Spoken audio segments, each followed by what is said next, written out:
Hello everyone, मैं हूं हिना और आप देख रहे हैं लीगल परसेप्शन। आज की इस वीडियो में हम एक और रिट पर चर्चा करेंगे, अधिकार प्रच्छा। इससे पिछली दो वीडियो में मैंने आपको बंदी प्रत्यक्षीकरण और परमादेश के बारे में बताया था, साथ ही उनसे जुड़े केसेस भी डिस्कस किए थे। अगर आपने नहीं देखी हैं तो वो वीडियो ज़रूर देखिए ताकि आप इस रिट को भी अच्छे तरीके से समझ सकें। बंदी प्रत्यक्षीकरण वाली जो वीडियो थी उसमें मैंने आपको बताया था कि 5 प्रकार की रिट होती हैं।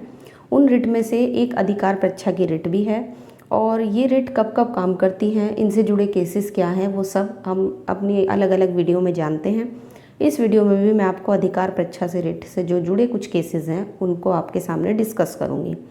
आगे बढ़ने से पहले मैं आपको बताना चाहूँगी कि अगर आप इस वीडियो लेक्चर की PDF लेना चाहते हैं तो आप फ्री में टेलीग्राम से ले सकते हैं, जिसका लिंक आपको डिस्क्रिप्शन में मिल जाएगा। तो चलिए शुरू करते हैं। सबसे पहले जान लेते हैं अधिकार प्रच्छा का अर्थ क्या है। तो अधिकार प्रच्छा का शाब्दिक अर्थ है प्राधिकृत, ये आपका क्या अधिकार है ना। एक तरीके से इसमें क्वेश्चन मार्क ही लग रहा है, देखिए इसके अर्थ में ही पूछा जा रहा है कि आपका क्या अधिकार है। इससे कोर्ट के द्वारा जारी किया जाता है और कोई व्यक्ति जिसका सार्वजनिक कार्यालय में जिसने दायर की है उसको अपने दावे की जांच के लिए इसको जारी किया जाता है। ये किसी व्यक्ति के द्वारा जो कार्यालय है उसके अवैध अनधिकार को ग्रहण करने से रोकता है। अब मैं इसको आपको सिंपल वर्ड्स में समझाना चाहूँगी। देखिए, कोई व्यक्ति है, उसने किसी पोस्ट को गलत तरीके से हथिया लिया है ना, या उस पर एक तरीके से कब्जा सा कर लिया है ना, उस पोस्ट पर वो काबिज़ है, जबकि उसे उस पर काबिज़ कर रहने का कोई अधिकार नहीं है। उसने इलीगली तरीके से उस पोस्ट को लिया है, तो अधिकार प्रच्छा की जो रिट है तब उसके खिलाफ डाली जाएगी कि उसने गलत तरीके से, अवैध तरीके से इस पोस्ट को ले लिया है। और यहाँ पे कोर्ट, देखिए मैं इसको एक उदाहरण के माध्यम से आपको समझाना चाहूँगी। उदाहरण में मैंने यही सिंपल चीज़ें करके एक तरीके से लिखी है कि एक तरीके से उदाहरण के लिए मान लीजिए कोई व्यक्ति किसी सार्वजनिक पद को अवैध तरीके से ले लेता है, इलीगली तरीके से वो उस पोस्ट को ले लेता है और इस रिट के द्वारा उससे पूछा जाता है कि वो किस अधिकार से उस पद को धारण किए हुए है। अगर कोर्ट ये देखता है कि बिना किसी अधिकार के वो व्यक्ति उस पद को धारण किए हुए है तो तुरंत उस पोस्ट को खाली करने का एक ऑर्डर जारी करता है। तो मैं आशा करती हूँ ये चीज़ आपको समझ में आ गई होगी कि इलीगली कोई व्यक्ति किसी पोस्ट को लेता है तो वहाँ उसके खिलाफ आप ये रिट दायर कर सकते हो। कोर्ट उससे पूछेगा कि वो किस अधिकार से उस पोस्ट पर है।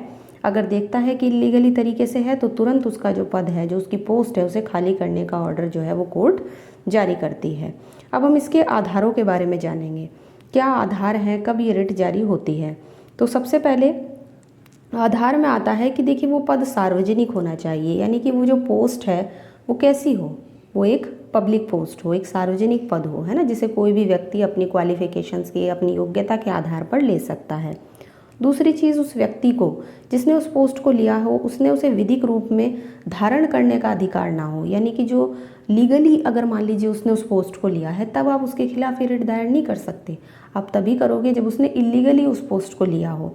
तो लीगल और इलीगल का हमें ध्यान रखना है। विधिक रूप से उस पोस्ट को उसने लिया है तो आप उसके खिलाफ जो है ये रिट जो है वो दायर नहीं कर सकते हैं। सबसे पहला केस आता है कारकरे बनाम टायल शेरडे का केस। इस मामले में क्या होता है कि मध्य प्रदेश सरकार के महाधिवक्ता की जो नियुक्ति है उसको एक प्राइवेट व्यक्ति जो है वो चुनौती देता है, जबकि उसे पद पर कोई विधिक अधिकार प्राप्त नहीं था। कोर्ट ने क्या किया कि जो प्रार्थी था उसी के पक्ष में रिट को जारी किया।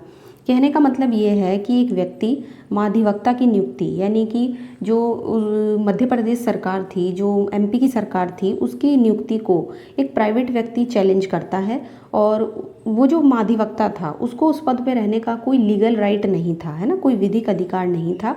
कोर्ट ने क्या किया, जो प्रार्थी था यानी कि जो प्राइवेट व्यक्ति था उसके पक्ष में ही रिट को जारी किया। तो जैसा कि मैंने बताया था कि अगर किसी को लीगल राइट नहीं है किसी पोस्ट पर रहने का तो उसके खिलाफ ये जारी होती है। और इस केस में देखिए साफ लिखा है कि विधिक अधिकार उसको प्राप्त नहीं था, इसलिए क्या किया, कोर्ट ने उस प्रार्थी के पक्ष में जो था वो रिट जारी किया। इसके बाद नेक्स्ट केस आता है बैजनाथ बनाम उत्तर प्रदेश राज्य का केस। इस मामले में न्यायालय ने कहा कि एक विवेकीय उपचार है, क्या, अधिकार प्रच्छा की रिट। अधिकार प्रच्छा की जो रिट है एक विवेकीय उपचार है। प्रार्थी एक अधिकार के रूप में इसका दावा नहीं कर सकता, यानी कोई भी व्यक्ति जब इसकी रिट दायर करता है अधिकार प्रच्छा की रिट तो वो एक अधिकार के रूप में इसके लिए दावा नहीं कर सकता है। कोर्ट ने बहुत सारे वाद में, मतलब और भी प्रत्येक वाद के जो तथ्य हैं या परिस्थितियां हैं, कोर्ट ने ये कहा कि हर हर हर केस की देखिए अलग अलग सिचुएशंस होती है, अलग अलग फैक्ट होते हैं।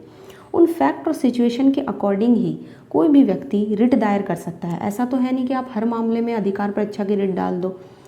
किसी भी केस में जब आप इस रिट को डालते हो तो उसके फैक्ट देखे जाते हैं, उसकी सिचुएशंस देखी जाती हैं। जो फैक्ट और सिचुएशन अगर उस चीज़ से डील करते हैं, कनेक्ट करते हैं, कोर्ट को लगता है कि हाँ ऐसे मामले में गलत हुआ है, रिट दायर जो की गई है वो सही है, तब कोर्ट ये रिट जो है वो जारी करता है।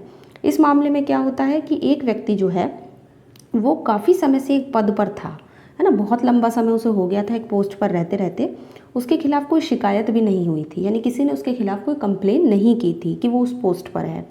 न्यायालय ने इस मामले में रिट जारी करने से इनकार कर दिया। कोर्ट ने मना कर दिया कि इस मामले में रिट जारी नहीं होगी, क्योंकि उसकी दृष्टि से ऐसा करना मुकदमेबाजी को बढ़ावा देना था।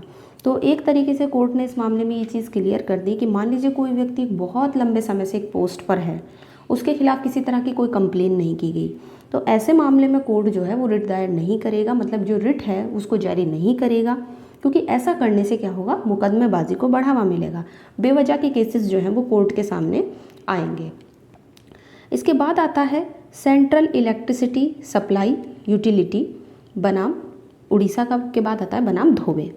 तो थोड़ा लंबा है केस का नाम, लेकिन थोड़ा इम्पॉर्टेंट है, इसलिए मैंने यहाँ पर डिस्कस किया है। देखिए इस मामले में बताया है कि अगर अधिकार परीक्षा की रिट में ये घोषित किया गया है कि एक व्यक्ति पद धारण करने के योग्य ही नहीं है, लेकिन उसने सेवाएं दी हैं, अपनी पूरी सर्विस दी है उस पोस्ट पर रहते हुए, और यह आदेश नहीं दिया जा सकता वहाँ पर कि उससे धन की वसूली की जाए, या ये घोषणा कर दी है, या जब तक अधिकार परीक्षा की रिट के माध्यम से उसके पद को खाली करने की घोषणा ना कर दी जाए, तब तक उसे वेतन से वंचित कर दिया जाए, मतलब उसे सैलरी ही ना दी जाए, तो ये चीज़ गलत होगी। क्योंकि ऐसा करना क्या होगा, उससे ज़बरदस्ती काम लेने के समान होगा, उससे बलात् श्रम के समान माना जाएगा। तो एक तरीके से मान लीजिए कोई व्यक्ति बहुत लंबे समय से अपनी पोस्ट पर था, उसने अपनी सर्विस दी है ना, लेकिन उससे धन की वसूली के लिए कोर्ट ऑर्डर नहीं कर सकता, ना उसे सैलरी देने से मतलब रोका जा सकता है, क्योंकि ऐसा करना जो होगा वो कैसा होगा, बलात् श्रम के समान माना जाएगा। तो इस तरह से यहाँ पर मैंने इन केसेस को अधिकार परीक्षा के लिहाज से थोड़े इंपॉर्टेंट केसेस थे, इसलिए मैंने यहाँ पर डिस्कस किया है। जैसा कि मैंने आपको स्टार्टिंग में ही बताया था कि अगर आप इस वीडियो लेक्चर की PDF लेना चाहते हैं, आप टेलीग्राम से ले सकते हैं, जिसका लिंक आपको डिस्क्रिप्शन में मिल जाएगा। और साथ ही मैं आशा करती हूँ वीडियो आपको पसंद आया होगा। वीडियो अगर आपको पसंद आया है तो वीडियो को लाइक कीजिए, शेयर कीजिए और चैनल को सब्सक्राइब करना मत भूलिए।